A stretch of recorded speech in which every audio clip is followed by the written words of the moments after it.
Cordial saludo. Bienvenidos de nuevo a este su espacio de temas y problemas literarios.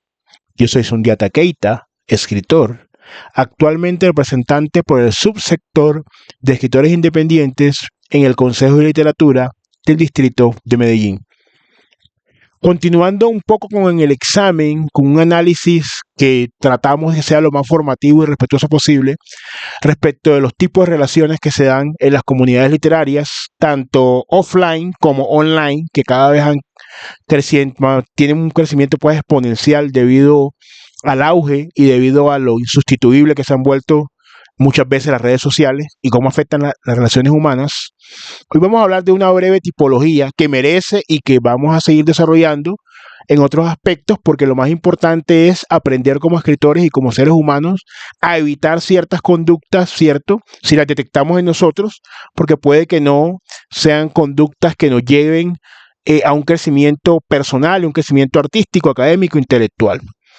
Entonces, la toxicidad en estas comunidades literarias puede darse, hay muchos matices intermedios, pero digamos que hay dos grandes reversos, ¿cierto?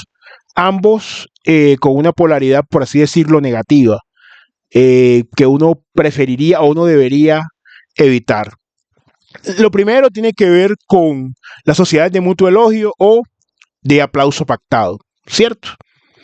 Dentro de este tipo existen también distintos subtipos o formas en las cuales se manifiesta. La primera, que es la adulación instrumental, oportunista, que la negocial, es la que, digamos, más emblemática de este tipo, en la cual yo, por ejemplo, tengo un texto, tengo defectos en el texto de construcción, de ortografía, de sintaxis, vacíos temáticos, pero yo estoy en un grupo y en ese grupo, por alguna razón, porque hay simpatía hacia mí, por cualquier clase de circunstancia, porque de pronto yo conozco un medio que le puede ayudar a otros escritores a publicar o a difundir su obra, entonces todo eso se me deja de lado, ciertamente, y lo único que sucede es que todo lo que yo escriba, pues hay un aplauso, y así me comporto yo con los demás compañeros, en este supuesto, ¿no? También todo lo que ellos escriban, también todo es aplauso, todo es elogio, todo es like, todo es corazoncito, todo es me encanta, y realmente no hay sinceridad. Lo que hay ahí es una una dinámica transaccional en lo artístico. Tú me das, yo te doy, hacemos un negocio, nos tratamos bien, nos elogiamos y todo está bien, pero realmente no hay una crítica constructiva, no hay una formación, no hay un crecimiento que podamos tener como escritores. También hay un subtipo, un poco fuerte, ¿no? Lo que voy a decir ahora, pero existe, en el cual ya la persona ni siquiera lo hace de una manera instrumental, porque no está, digamos, en un nivel más horizontal con el que está hablando, o un poco más, digamos, un peldaño más abajo, por ponerlo de una forma piramidal, sino que ya lo que hay ahí es una adulación de tipo servil, de tipo borreguil. Es una persona que carece de un criterio, pero como ve que los demás adulan a la figura de autoridad del respectivo grupo, va y lo adula. Y muchas veces escribe cosas o dice cosas que no tienen realmente un gran sustrato académico, artístico, conceptual bien formado, pero la persona sencillamente quiere quedar bien, así no, digamos, no tenga en trámite, por así decirlo, alguna especie de ventaja que eso le pueda otorgar, una especie de preventa que pueda tener, obtener por eso, ya no lo hace por el intercambio como tal, lo hace por quedar bien, aunque no tenga realmente un gran criterio. Y otro caso que es, digamos, el más neutral dentro de lo negativo, que es cuando hay una adulación por inercia intelectual, por inercia artística.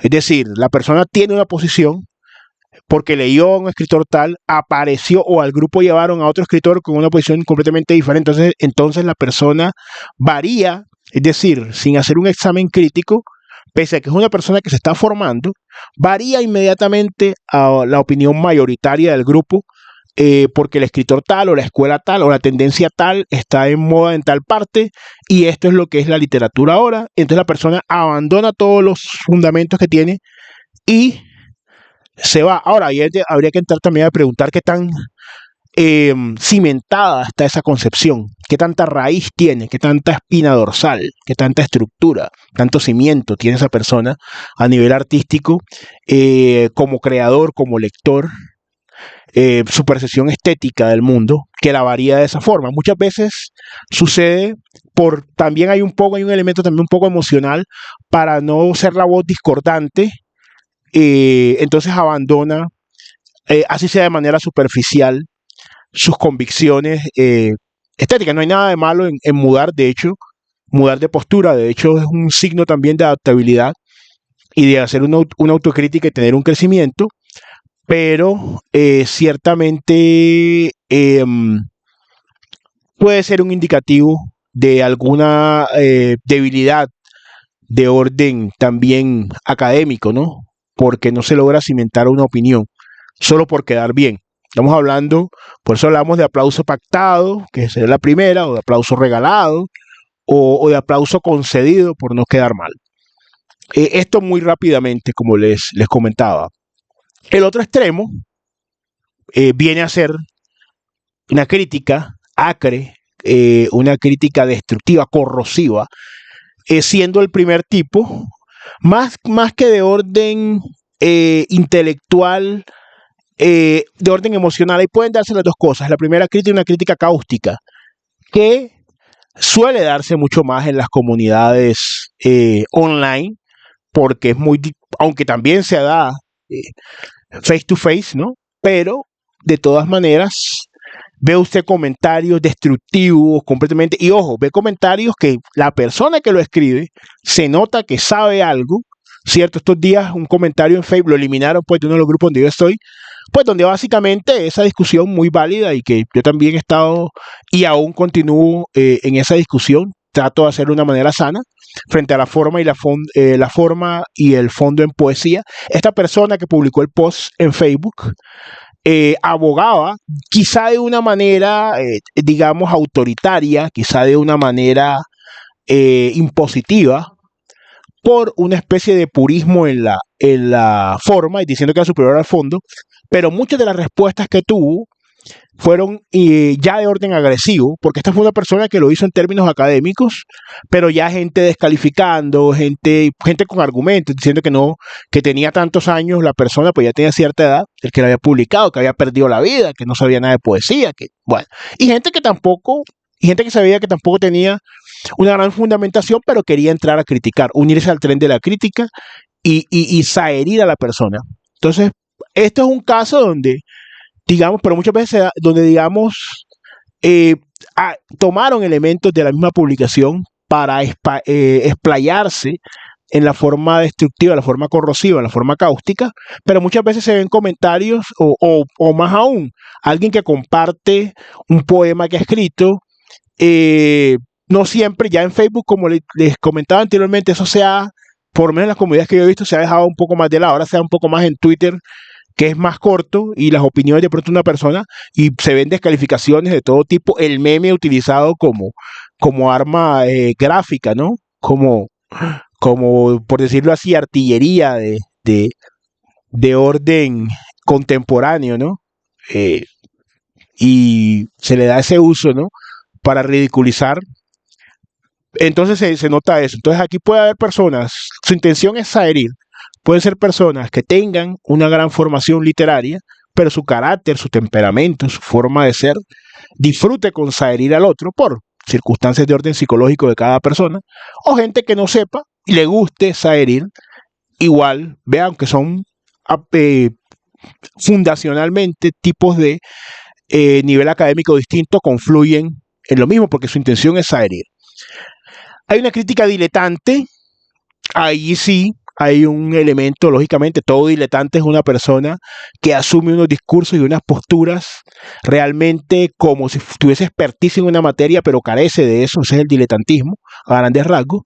Esta persona diletante, este snob por lo regular, que no son lo mismo, pero muchas veces confluye, Sencillamente realiza esas críticas sin mayor fundamento, pero tratando de parecer una persona que ha leído mucho, que ha entendido. Entonces, si tú no lees a tal autor, es que no sabes de literatura, es que eso ya quedó en el pasado, es que la nueva tendencia dice, por eso le digo que confluye con el esnovismo muchas veces, pero no gusta un sustrato en su crítica. Su intención puede ser saherir, pero muchas veces lo hace para quedar bien dentro de esa comunidad. Lo asume de esa manera. También hay un elemento, sobre todo entonces, de orden social. En el primero hay un elemento emocional, al margen de las calidades intelectuales. En el segundo hay un elemento de orden social, de prestigio, al ser una persona que llega a corregir a los demás. Y una crítica en la que puede caer una persona con una gran formación, que tiene más un elemento intelectual predominante, es la crítica que cae en la falacia del argumento de autoridad, la falacia verecundian o el magister dicit, es decir, o el maestro lo dijo. Esta es bastante común, pueden incurrir en ella personas con una gran formación intelectual. La intención en esta crítica no es herir expresamente, no es tampoco hacerse notar desde una postura en la cual no manejan, pues son personas que suelen manejar el tema. Pero ¿qué es lo que pasa? Se genera una discusión, se suscita una discusión y lo primero que hacen es decir, es que Borges decía, es que García Márquez decía, es que Hemingway decía, es que este escritor que encontré por ahí dice tal cosa. Y eso se ha masificado mucho últimamente por el acceso a la información, que no es lo mismo que el conocimiento, se ha masificado, pero uno puede saber en el desarrollo de los comentarios, porque el tipo anterior, el crítico diletante, se queda en un copy-paste, copia y pega. En cambio, esta persona le puede a usted desarrollar este que cae en la falacia de autoridad o el magister dicit, es porque el maestro lo dijo. Entonces, como hoy hay tanta información, usted va a encontrar cualquier cantidad de artículos en blogs, en revistas, a veces especializadas en literatura, pero el hecho de que la persona que lo escriba tenga un prestigio, sea un escritor quizá, sea un académico quizá, no lo convierte en sí mismo en un buen argumento. ¿Cierto?